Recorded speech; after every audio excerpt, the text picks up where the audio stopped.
c'est totalement le but d'avoir des points de vue qui diffèrent du mien. Donc, Top. sinon, ce serait pas intéressant.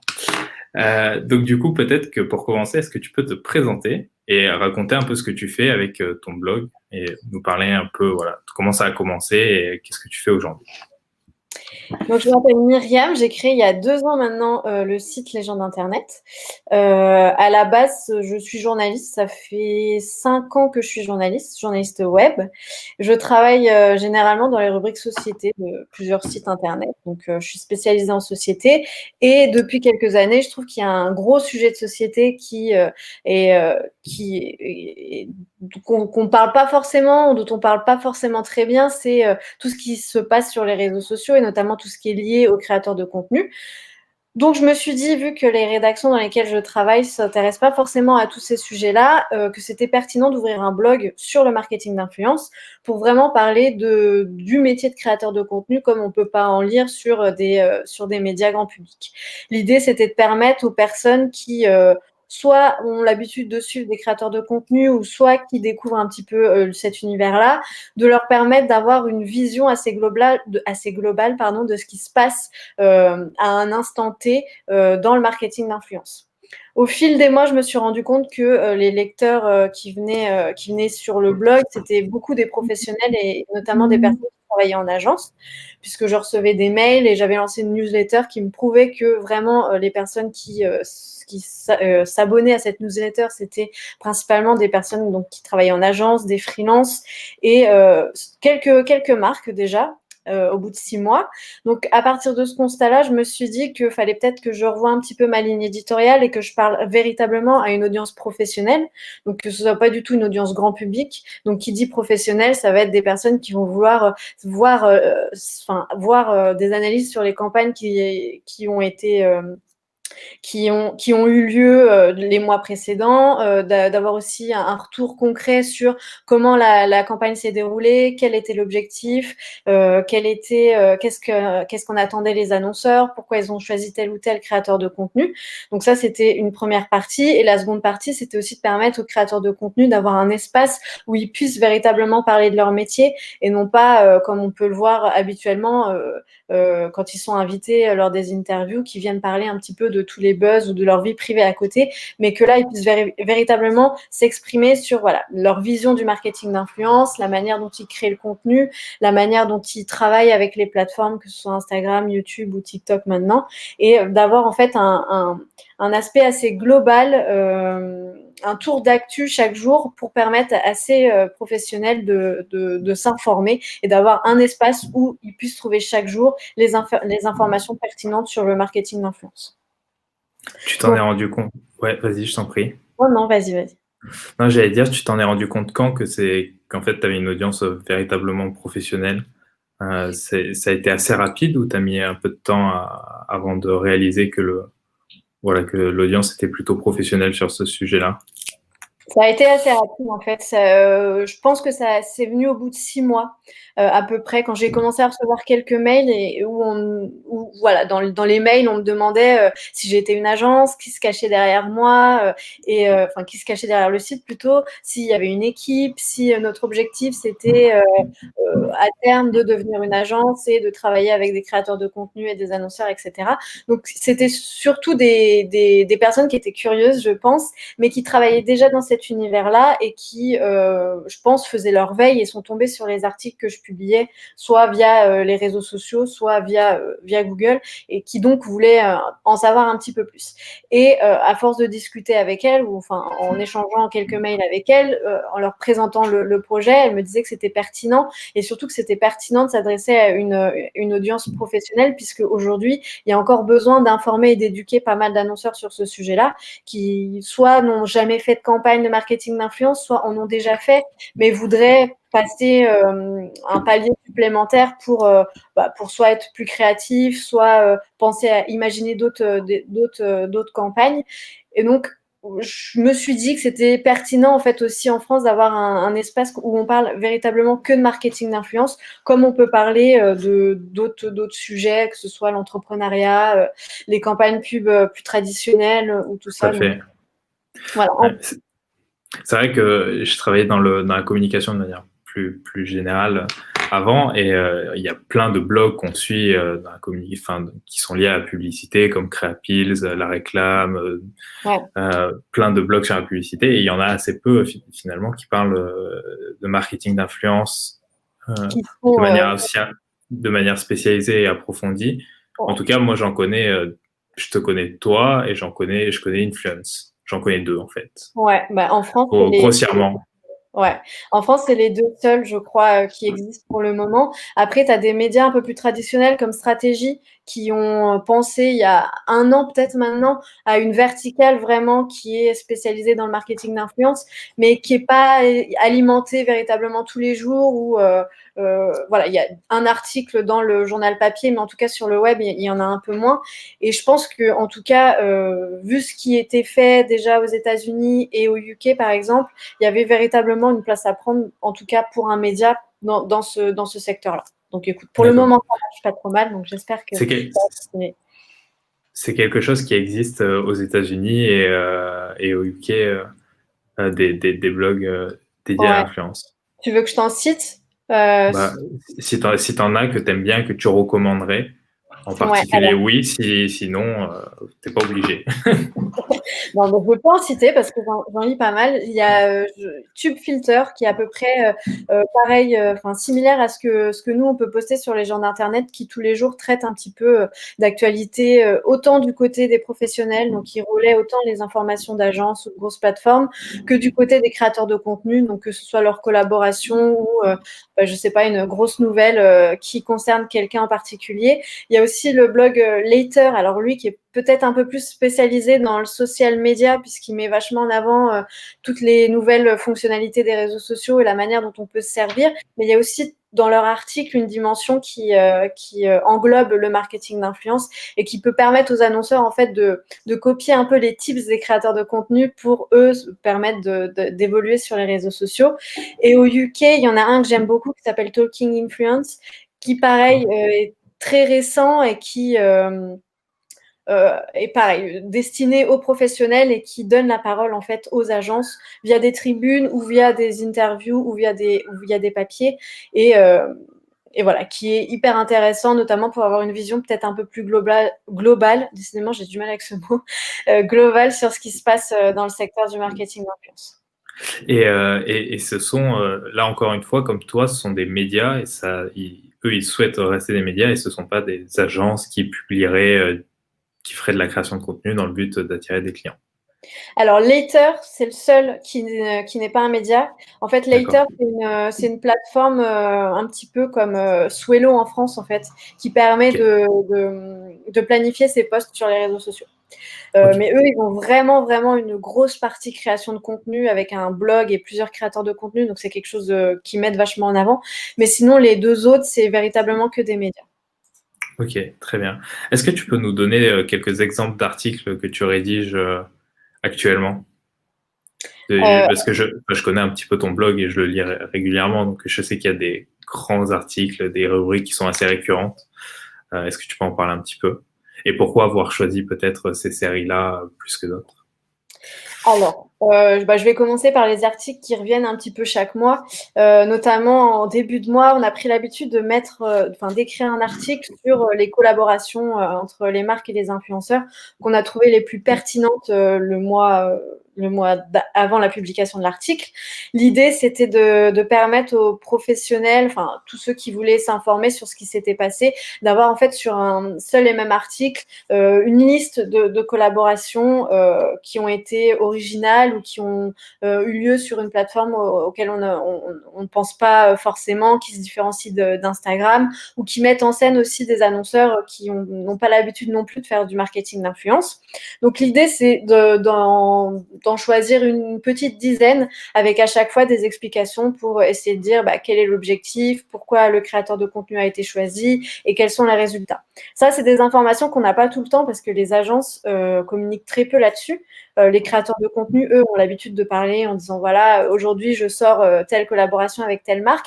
Mais en fait, il y a toute la dimension réflexion et toute la dimension avant la publication de la collaboration qui est encore assez floue, et on essaye du coup de travailler avec les agences pour qu'elles nous donnent et qu'elles nous permettent d'avoir ces informations-là. Donc tous les mois, on a ce genre d'article. Après, ça va surtout dépendre en fait de l'actualité, vu qu'on se définit comme un média. Tous les articles qu'on publie, c'est vraiment une actualité qui s'est passée soit le jour même, soit la veille. Par exemple, là, pour demain, je suis en train d'écrire un article sur un live caritatif qui va avoir lieu sur Twitch ce week-end. Donc, l'idée, c'est d'expliquer un petit peu quel est cet événement, qui va y participer, quel est l'annonceur qui va aussi sponsoriser un petit peu ce live et quel est l'objectif.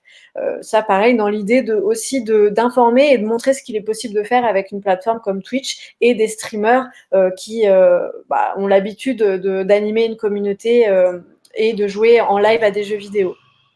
Après, ça peut également être des interviews de professionnels du marketing d'influence qui veulent s'exprimer sur un sujet en particulier. Par exemple, je peux te donner l'exemple de Rich le mois dernier, qui a fait une grosse communication sur l'amplification média. Donc, l'amplification média, c'est le fait d'allier une communication de marketing d'influence à du social ads. C'est quelque chose qui est très populaire actuellement aux États-Unis, et Rich mise vachement là-dessus pour ces prochains mois. Donc, il voulait en parler. Donc, voilà, on a échangé. J'ai pu échanger avec la plateforme pour qu'elle m'en dise un petit peu plus. Et sinon, là, en fin d'année, il y a aussi beaucoup d'acteurs qui nous sollicitent pour partager leurs prédictions sur l'année à venir, sur 2021, à savoir quelles vont être les grandes tendances sur les réseaux sociaux à prendre en compte et à mettre en avant, et un petit peu donner une analyse de ce qui s'est passé cette année et de ce qui pourra se reproduire l'année prochaine.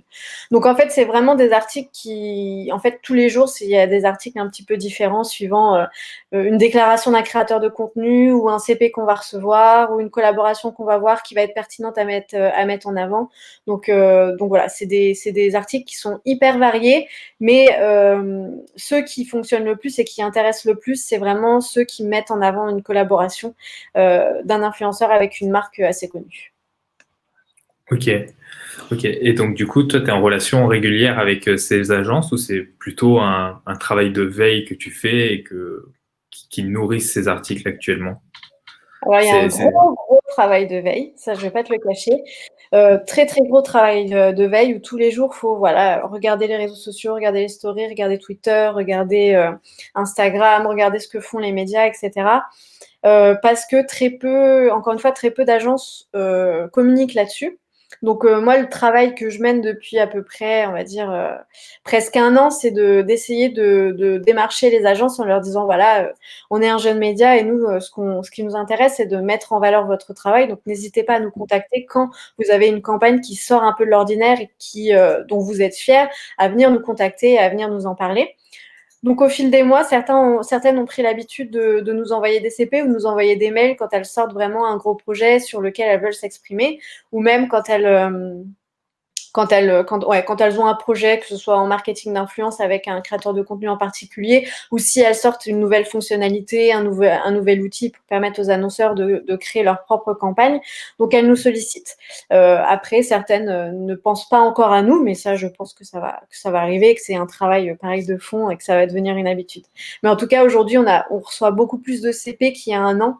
Et il y a un an, par exemple, on faisait tout sur de la veille. C'est-à-dire que personne nous envoyait d'informations et on faisait énormément de veille, ce qui est un travail qui prend énormément de temps chaque jour. Et en plus, les articles sont de très bonne qualité, donc chapeau à toi. Et je suis vraiment curieux de savoir l'énergie que tu fournis derrière tout ce travail.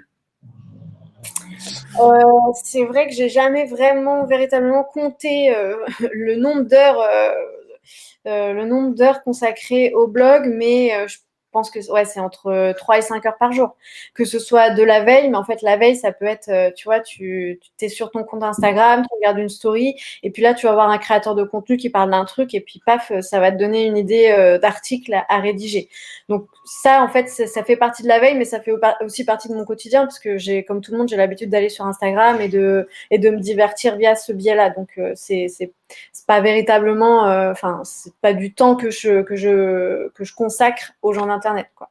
Après, le plus long, c'est de rédiger l'article et de faire en sorte que voilà, ce soit pertinent, qu'on apprenne véritablement quelque chose, sans avoir toutes les informations. Par exemple, quand je fais un article sur une collaboration, il y a toujours la partie stratégie derrière qui me manque, et ça me chagrine un peu parce que je pense que c'est une partie qui peut véritablement intéresser les lecteurs et qui peut donner un peu plus de fond à l'article, mais je fais sans. Donc, en essayant de prendre voilà, les informations que partage le créateur de contenu et les informations que l'agence partage, elle, sur ses réseaux sociaux. Mais en tout cas, chaque jour, je dirais entre 3 et 5 heures. Ok, c'est beaucoup de boulot. Ouais. Mais ça m'étonne pas. Est-ce que tu aurais quelques exemples de campagnes, toi qui en vois beaucoup, qui t'ont un petit peu marqué dernièrement? Alors, dernièrement, alors moi, il y a une campagne qui m'a interpellée parce que j'ai trouvé le process hyper bien mené, en tout cas de moi, ce que j'ai pu voir sur les réseaux sociaux. C'est une campagne qui a été menée par Givenchy avec l'agence Revolver. Je sais pas du tout si ça se prononce comme ça. Mais en gros, l'idée, c'était, les événements ne peuvent pas avoir lieu, donc c'était de digitaliser un petit peu la sortie d'un parfum et de mettre en scène toute une journée ce parfum sur les réseaux sociaux. Et donc, ils avaient sollicité, je pense que c'était une dizaine de créatrices de contenu sur Instagram, et elles ont partagé leur journée depuis chez elles en story sur Instagram. Mais en fait, la marque leur envoyait des petits colis surprises, leur avait prévu à midi de faire un Zoom avec un cuisinier pour faire à manger. Elles ont répondu à des questions. Elles ont eu aussi un call avec la personne qui a pensé le parfum, etc. Donc, j'ai trouvé ça hyper pertinent de suivre, en fait, tout au long d'une journée, un événement.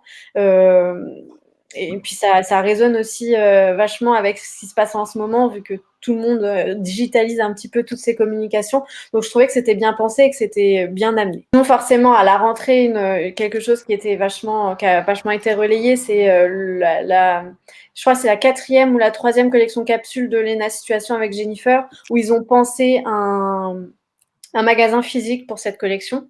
Donc voilà, c'était encore un niveau au-dessus. En fait, à chaque collection, elle pense à un nouveau truc, et ça, pareil, je trouvais ça hyper pertinent. Je suis sûre qu'il y en a d'autres que j'oublie. Peut-être que si je regarde ce qu'on a fait. Ou toi, t'en as vu ou pas? Moi, j'ai vu dernièrement, alors je crois qu'ils ont fait ça à la rentrée, c'était Claire Fontaine sur TikTok. Ah oui. Ils ont fait pas mal ils ont fait une campagne sur TikTok qui était plutôt sympathique. Après, je sais pas si en termes de conversion et en termes de réellement d'impact sur les jeunes, ça a un fort impact, mais je pense qu'en termes de branding à long terme, ça peut être vraiment intéressant. Toi, tu vois des tendances un petit peu en termes de campagne aujourd'hui? Alors, toi qui en vois pas mal, tu vois des changements au fil des années ou au fil des mois d'ailleurs en termes de création, pas trop. Alors, en termes de création, il y En en a termes de très mécanique peu. aussi. En fait, en C'est pas termes une de question piège, hein. Tu as le droit de répondre non. non, je vais pas te répondre non, je vais pas te répondre oui. Ce qui m'intéresse et ce que je trouve intéressant, c'est que en fait, certains annonceurs pensent pas forcément véritablement à une campagne qui sort de l'ordinaire avec l'effet waouh quand tu vas la voir, mais qui utilisent de manière hyper pertinente les fonctionnalités des réseaux sociaux qui leur sont proposés. Donc, par exemple, je pense à Ornicar qui a décidé de faire une campagne 100% en story, parce qu'ils se sont dit que en fait, pour réviser le code, c'était plus intéressant de créer un petit peu une session de travail avec les abonnés d'un créateur de contenu, où chaque week-end, il leur partage un petit peu ce que lui a fait, les questions qu'il a eues, etc. Les possibilités de faire questions-réponses. Donc, c'est plus dans ce côté-là où je trouve que les annonceurs semblent de plus en plus à l'aise, en tout cas, ou sont de mieux en mieux conseillés sur la manière dont ils pourraient utiliser les fonctionnalités. Je pense que le post Instagram en sponsor pour proposer un produit, c'est vu, revu, re-revu, sauf si vraiment le post est très original. Mais par contre, penser quelque chose 100% en live ou en story, bah, ça peut être pertinent et ça peut se démarquer. Et je pense que d'ici quelques mois, il y aura forcément de très bons exemples du côté de TikTok, où aujourd'hui, il y a pas mal d'annonceurs qui essayent de se positionner et de voir avec les équipes TikTok ou même avec les agences d'influence marketing sur ce qu'ils pourraient faire. Et tu as cité tout à l'heure la campagne Clairefontaine. Si je ne me trompe pas, c'est les équipes TikTok qui ont conseillé Clairefontaine et qui ont accompagné la marque. Et aujourd'hui, ils sont hyper fiers de cette campagne parce qu'ils ont su créer quelque chose d'hyper créatif. Après, c'est vrai que les retombées, j'ai pas les chiffres, donc je sais pas du tout si ça a bien fonctionné, mais en tout cas, là, dernièrement, il y en a pas une où je me suis dit, ah ouais, ça y est, vraiment un beau Incroyable. tournant. Ouais, je pense que ça va arriver, mais c'est vrai que d'un côté, je suis assez d'accord avec toi, c'est intéressant d'utiliser les fonctionnalités, elles sont de mieux en mieux pensées, et je pense aussi que ça vient du fait que les marques aussi se laissent peut-être... En fait, tu vas pas révolutionner le truc, mais vu que les marques font de plus en plus confiance aux influenceurs, j'ai l'impression, et comprennent mieux quel est entre guillemets, le profil influenceur et le personnage influenceur. Et donc, du coup, laisse les influenceurs s'exprimer un peu comme ils le souhaitent. Du coup, on a vraiment les influenceurs reconnaissent les plateformes par cœur et donc du coup savent utiliser et ont plein d'idées à la minute, donc s'emparent de ces plateformes-là. Et d'un autre côté, quelque chose qui me semble aussi être présent du côté des marques, c'est le fait que finalement, on se rend compte que l'influence, c'est un peu différent de la publicité, où t'as pas besoin d'une idée extrêmement créative pour faire une bonne campagne. Il faut aussi choisir un influenceur qui est authentique et qui aime parler de la marque. Et finalement, un test produit ou une review, ça marche très bien si c'est la bonne communauté et si c'est si c'est raconté avec authenticité de la part de l'influenceur. Donc, pas forcément l'obligation d'innover avec toujours une dernière idée créative au centre de la campagne. Enfin, en tout cas, c'est ce que je perçois aujourd'hui. Toi, t'as des idées, enfin, tu perçois des tendances côté agence. Typiquement, à un moment, il y a eu vraiment en tout cas, c'est comme ça que je l'avais perçu, une forme d'industrialisation avec beaucoup, beaucoup de plateformes. Aujourd'hui, tu nous as parlé un peu d'amplification. Est-ce qu'il y a des tendances que tu vois au sein des agences qui, qui, se, qui apparaissent? Alors, l'amplification, c'est vraiment un truc ces dernières semaines pas un truc, un sujet ces dernières semaines qui est vachement présent. Après, ce que moi je peux dire, c'est que aujourd'hui, de ce que j'analyse et de ce que je vois et de ce que aussi j'entends des différents acteurs du marketing d'influence, c'est qu'aujourd'hui, il y a énormément d'agences, mais il y a aussi énormément d'agences qui se transforment en plateforme, c'est-à-dire qui proposent un outil clé en main aux annonceurs pour qu'ils puissent gérer eux-mêmes leur campagne de marketing d'influence. Parce que certains annonceurs se sont rendus compte que c'était pertinent aussi de passer, de pas déléguer la partie relation influenceur à une agence, mais de vraiment avoir cette relation avec le créateur de contenu avec qui on va travailler pour en parler en direct avec lui, pour imaginer le concept et puis aussi pour travailler sur le long terme. C'est-à-dire que vu que la personne va connaître l'équipe, elle va forcément être d'accord pour réitérer l'expérience et retravailler par la suite. Donc, il y a cette tendance que je note où il y a beaucoup d'annonceurs qui essayent de s'émanciper et de prendre un petit peu leur envol de leur côté en créant des équipes en interne spécialisées dans le marketing d'influence. Je crois que Yves Rocher a vraiment une grosse équipe au sein de son équipe marketing qui gère vraiment toute la partie marketing d'influence et qui donc ne délègue plus la création de contenu ou la relation avec un influenceur à une agence. Ça, c'est un sujet que j'ai noté et qui, depuis quelques mois, qui je pense est pertinent aussi pour les annonceurs qui veulent se lancer, qui hésitent peut-être à soit passer en interne, soit faire appel à une agence. Alors, je dis pas que l'une ou l'autre est mieux, hein, mais que certains acteurs qui ont déjà l'habitude de faire appel à des créateurs de contenu ont trouvé plus judicieux d'avoir des contacts privilégiés avec eux plutôt que de passer par un acteur externe. Donc, il y a ça. Après, ce que je note aussi plus du côté du créateur de contenu, c'est que aujourd'hui, pour se différencier sur les réseaux sociaux, il y a évidemment les posts qui ont l'obligation d'être hyper travaillés, des belles photos, des belles images, etc.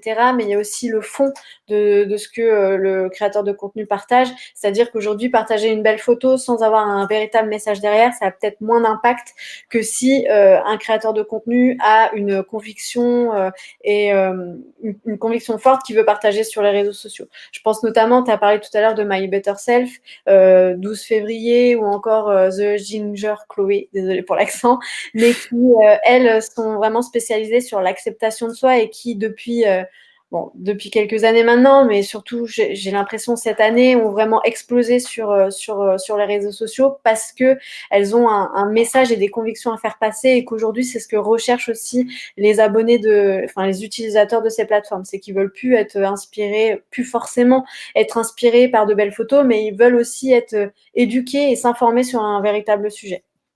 Donc, il y a ce côté influenceur engagé qui prend de plus en plus de place et qui peut être hyper intéressant aussi pour les annonceurs qui veulent soit améliorer leur image de marque ou soit véritablement s'imposer dans un secteur en particulier et qui veut véhiculer le même message qu'un créateur de contenu engagé sur cette thématique.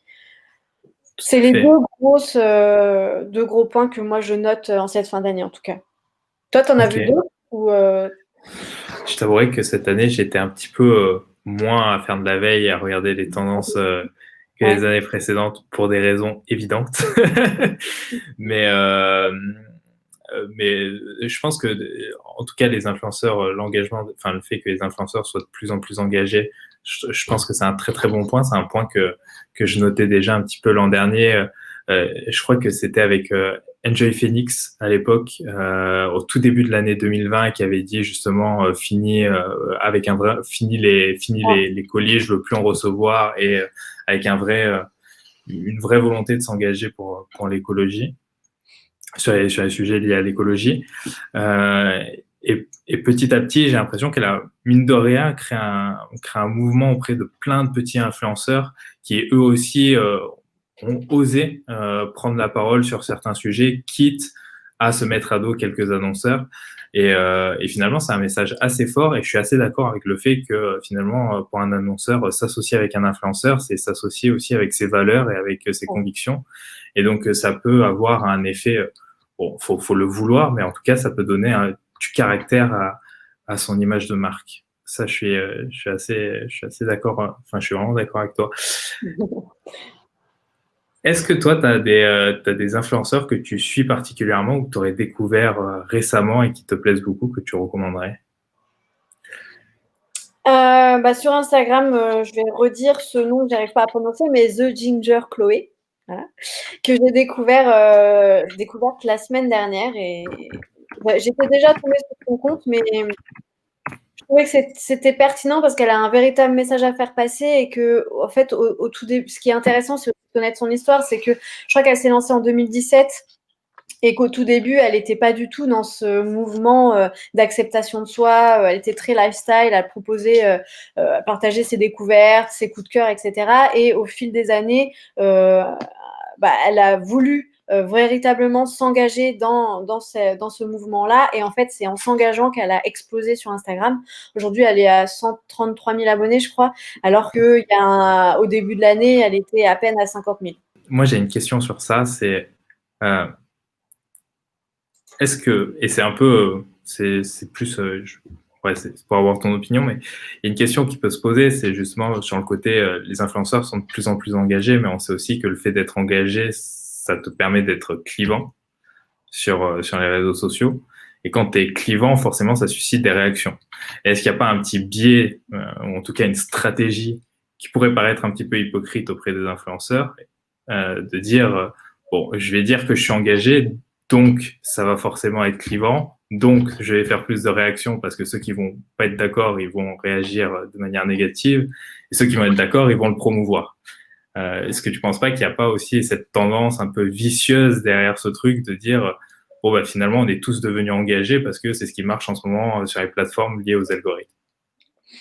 Alors, je pense que certainement, il y a des utilisateurs qui vont s'engouffrer dans ce truc-là, mais que je pense que, comme toujours, de toute façon, si t'es pas au fond de toi véritablement convaincu par ce que tu dis, ça va tôt ou tard se voir et que tu vas en avoir marre en fait de partager ce genre de contenu parce que ça te ressemble pas et qu'au bout d'un moment, tu vas pas avoir d'idée ou tu vas plus vouloir t'exprimer là-dessus et que voilà. Donc en fait, je pense que oui, il y a forcément des personnes qui vont se dire c'est hyper pertinent de partager un post sur cette thématique-là parce que je sais que ça peut engager et que ça peut être partagé et que ça peut faire réagir. Mais ça va peut-être marcher une fois et ça va pas marcher par la suite. Parce que, par exemple, Chloé, elle qui s'est vraiment spécialisée là-dessus, ses posts sont engagés, mais ses stories le sont aussi. Et c'est tous les jours qu'elle en parle. C'est tous les jours qu'elle poste, c'est tous les jours qu'elle est présente en story. Donc, je pense que si véritablement elle n'était pas du tout convaincue par ce qu'elle disait ou qu'elle avait pas envie de partager un message ou qu'elle le faisait juste pour gagner des abonnés en plus, au bout d'un moment, elle en aurait eu marre, quoi. C'est pas possible autant de temps de tenir, surtout quotidiennement, pour parler d'un truc auquel tu n'es pas convaincu. Tu Voilà. penses que tu penses que c'est important de se spécialiser aujourd'hui quand tu es un influenceur? Ouais. C'est pas la première année dont on en parle, hein, mais j'ai l'impression que ça fait 2-3 ans qu'on dit que la niche, c'est hyper important sur les réseaux sociaux, mais je pense véritablement encore plus aujourd'hui. Ou pour te démarquer, en fait, enfin, tu peux pas arriver et dire, je vais parler de tout. Je vais parler de beauté, je vais parler de mode, je vais parler de nouvelles technologies, je vais parler de bien-être, etc. Il faut vraiment que tu trouves un secteur en particulier où tu puisses t'épanouir et qui te permettent aussi où tu puisses devenir expert et qui te donne une belle visibilité auprès de personnes qui seraient intéressées par le même sujet que toi. Alors certes, je pense pas qu'aujourd'hui, sur des sujets de très très niche, on arrive à réunir des millions d'abonnés, mais ça peut permettre en tout cas de devenir expert dans un domaine et d'avoir déjà une belle visibilité dans un domaine en particulier. Ok, Et ça. je rajouterais juste un dernier truc. On le voit bien aujourd'hui avec la micro-influence que les annonceurs sont hyper intéressés par ces communautés plus restreintes, mais ils sont aussi hyper intéressés par des communautés qui sont hyper spécialisées. Tu parlais tout à l'heure que toi, tu étais intéressé par des sujets tech.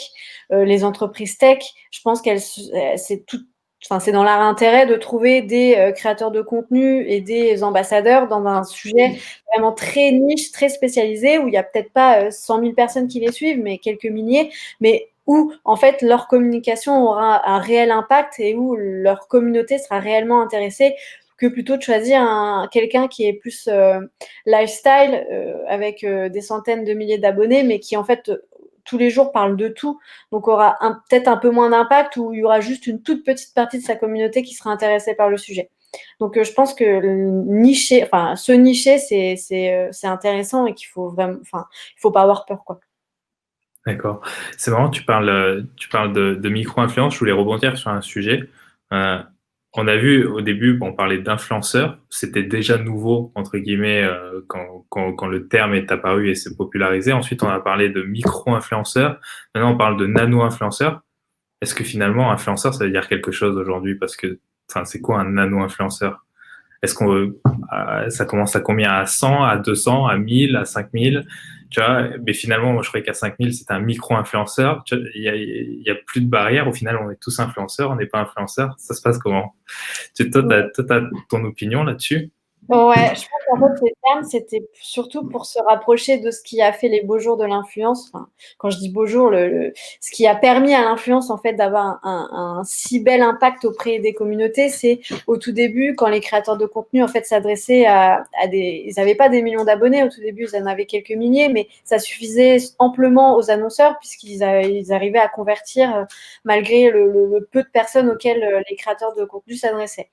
Aujourd'hui, quand tu vois, tu as un créateur de contenu qui a des millions d'abonnés, on parle même plus de créateur de contenu, on parle de personnalité du web, c'est-à-dire qu'il est passé à un stade supérieur qui est différent du créateur de contenu. Et c'est pour ça je pense qu'on essaye de se rassurer avec les nanos et les micro-influenceurs en se disant non, il y a encore ces personnes-là qui ont un cercle familial, un cercle d'amis et plus, mais qui ont leurs messages ont un réel impact, ils arrivent à toucher peut-être autant de personnes que quelqu'un qui a un million d'abonnés, mais en ayant moins de personnes qui les suivent, quoi. Je pense qu'on s'est tellement focalisé sur un chiffre au départ, tu vois, vu que ça a augmenté très très vite, on s'est dit, attends, lui il a 100 000, ah ouais, non mais lui elle est à 1 million, c'est génial et tout ça. Alors qu'aujourd'hui, en fait, c'est pas tant le nombre d'abonnés qui est intéressant, c'est plutôt la manière dont le créateur de contenu va prendre la parole et la manière aussi dont il est engagé auprès de sa communauté. Donc, quand on parle de nano ou de micro-influenceurs, je pense que c'est surtout pour rassurer, pour se dire qu'il y a encore des personnes qui, comme au tout début, ont créé leur compte par passion. C'est pas forcément leur activité principale, mais ils sont là pour tester des produits et pour pour faire leur retour en fait auprès d'une communauté, mais aussi auprès des annonceurs. Ouais, et puis c'est peut-être aussi une forme de label pour faire un peu, entre guillemets, opposition à ces, ouais, comme tu disais, personnalités du web. Et c'est même au-delà de ça, quoi. Quand tu regardes aujourd'hui les influenceurs, il y a 3 jours, il y avait Thibaut InShape chez Cyril Hanouna. Il y a 4 jours, il y avait Léna Situation dans Quotidien. Il y a Squeezie qui va faire les Energy Music Awards. Enfin, c'est des célébrités. Je sais Ouais. pas, je sais pas si on peut parler d'influenceurs ou de célébrités, mais là, il y a un flou artistique autant côté micro-nano que côté influenceur-célébrité parce que ça se confond totalement. Enfin, je sais pas ce que toi t'en penses. Mais... Ouais, bah c'est sûr qu'aujourd'hui, quand ces grosses personnalités là que tu viens de citer, Squeezie, Léna Situation, Thibaut InShape, aujourd'hui, ils ont tellement d'impact, ils ont tellement une grosse communauté que travailler avec eux, c'est pas donné et qu'ils s'investissent pleinement. Donc, quand tu es une petite marque, tu n'as pas forcément les moyens de travailler avec eux. Alors que tu peux quand même avoir recours au marketing d'influence en sollicitant des créateurs de contenu qui ont une plus petite audience, mais qui peuvent te permettre, en tout cas, de commencer et de gagner en notoriété. Après, je pense que alors, j'ai l'impression que je le dis à chaque début d'année, mais j'espère que l'année prochaine, le secteur va encore mieux se structurer pour être un petit peu plus clair sur tous ces termes. Clairement, qu'est-ce qu'un nano, qu'est-ce qu'un micro, à combien d'abonnés on considère qu'un créateur de contenu est un micro-influenceur, parce qu'aujourd'hui, tu as des personnes qui vont s'arrêter à 50 000 et tu en as d'autres qui vont dire non, mais jusqu'à 100 000, c'est aussi des micro-influenceurs. Donc, au niveau des termes, est-ce que tout le monde peut se mettre d'accord? Et aussi, qu'est-ce qu'on fait de ces personnalités du web qui ont des millions d'abonnés, qui ont tellement d'impact aujourd'hui, qui sont au même stade que des artistes comme des chanteurs ou des acteurs. Donc, est-ce qu'on les considère encore comme... alors, eux vont se considérer encore comme créateurs de contenu, mais est-ce que c'est dans quelle catégorie on les classe et pourquoi est-ce que c'est intéressant de travailler avec eux? Je pense qu'il y a encore Ouais. Ouais, mais parce qu'au final, tu risques d'avoir un problème sur ton blog. C'est qu'aujourd'hui, tu parles d'influence, mais demain, si Squeezie dépasse le nombre d'abonnés de Orelsan, ce qui est peut-être le cas, bah, du coup, Orelsan, est-ce que c'est un influenceur, une célébrité? Est-ce que finalement, ton blog, tu vas pas devoir parler aussi de toutes les célébrités des médias traditionnels, type voilà, Ouais. Cyril Hanouna, qui est la personnalité française la plus suivie sur Twitter? Non, Comment tu vas faire? je me définis. J'essaye d'utiliser de moins en moins le terme influenceur. Enfin, on essaye d'utiliser de moins en moins le terme influenceur dans les articles qu'on écrit et on se tourne plus vers créateur de contenu. En fait, créateur de contenu, je pense que ça va être le terme utilisé pour le métier de créateur de contenu, à savoir une personne qui crée du contenu sur les réseaux sociaux, que ce soit pour elle, pour les marques, etc. Donc, voilà, j'espère me différencier de cette manière-là, mais il y a aussi la question se pose pour les stars de télé-réalité, par exemple. Pourquoi est-ce que on parlerait pas de déplacement de produits de stars de télé-réalité et qu'on parle de placement de produits de Léna Situation, tout ça. Donc il y a plein d'aspects comme ça qui peuvent poser problème ou qui forcément posent question. Parce que tout le monde a une image du marketing d'influence propre à lui ou se fait une image se fait sa propre image du marketing d'influence. nous, on est parti de, enfin, c'est pareil, notre ligne éditoriale, elle s'est tournée là-dessus, c'est qu'on s'est dit, nous, on donne la parole aux créateurs de contenu, donc c'est pas des stars de télé-réalité, parce que stars de télé-réalité, c'est des stars de télé-réalité, comme le nom l'indique. On parle pas forcément de personnalités non plus, à savoir des Nabila ou des Caroline Receveur, parce que c'est des personnalités, ou même des Cyril Hanouna, qui peuvent faire aussi parfois des placements de produits sur les réseaux sociaux, mais on parle des créateurs de contenu. D'accord. Je sais pas si c'est hyper clair, mais... Bah, ça, moi, je pense le comprendre, mais c'est intéressant de voir que finalement, toi, tu essaies de structurer ça comme ça, en tout cas aujourd'hui. Ouais. Après, peut-être que, comme tu dis, on va être obligé d'évoluer, on va être obligé d'aller, de peut-être élargir un petit peu notre champ de vision, mais écoute, on verra. Il y aura encore beaucoup de choses à analyser, je pense, avant de se poser ces questions-là, donc je me fais pas de soucis. Bah, en tout cas, merci bien pour cet échange. C'était très intéressant. Euh, D'accord. Si on veut te contacter, comment on fait? Alors, on peut passer par le mail, donc c'est contact@gentinternet.fr. Sinon, c'est via les réseaux sociaux. On est présent sur Twitter, LinkedIn, Instagram, et on répond à tous les messages. Donc, n'hésitez pas à nous contacter là-dessus. Et sinon, je crois que j'ai tout dit.